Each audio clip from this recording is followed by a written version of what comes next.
final comments as we wrap up this discussion, Mary Robinson. Here at the climate talks at the UN has said it hopes to mobilize $100 billion to combat climate change and to help compensate victims of global warming.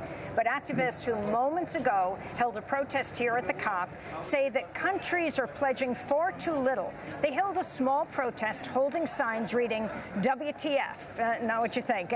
Or maybe it is, but it's where's the finance? This is Anisa Khan of the group Earth in Brackets.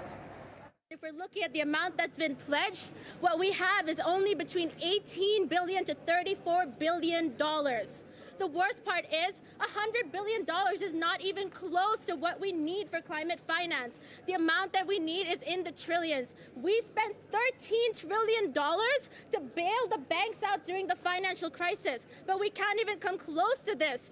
The way that this climate finance process has been happening right now has us saying, WTF, where's the finance? Where's the equity? Where's the justice? This money is not a compensation. This money is not out of pity. This money is a debt that is owed to those on the front lines of climate change, and they deserve it right now. So say with me, WTF, where's the finance?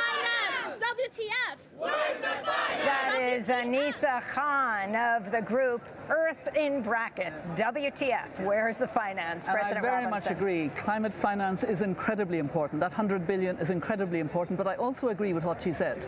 It must trigger trillions. That's extremely important. That's the public, the money coming from governments and from public sources. That must leverage the private sector. And I understand that the private sector now knows that that's even more important than ever. There are many leaders who are non-fossil fuel company business people who are here at the COP, who are pressing for the need to have more investment in developing countries. And there are projects for investment in developing countries. There are people working on a new climate economy that will provide jobs in developing countries and energy to developing countries. My friend Rachel Kite, who heads Sustainable Energy for All, is working extremely hard to get a different approach to access to energy, clean energy for all of those in developing countries. I very much agree with the passion. Where is the finance? I agree. And we have to get it. And we have to make sure that it is there. And it is there for the people who need it most, because they have suffered the most from the fossil fuel that helped to build other people's economies. President Mary Robinson, thanks so much for joining us as we sit in front of the plenary here at the UN COP. That's the COP22 Conference of the Parties, the UN Climate Summit.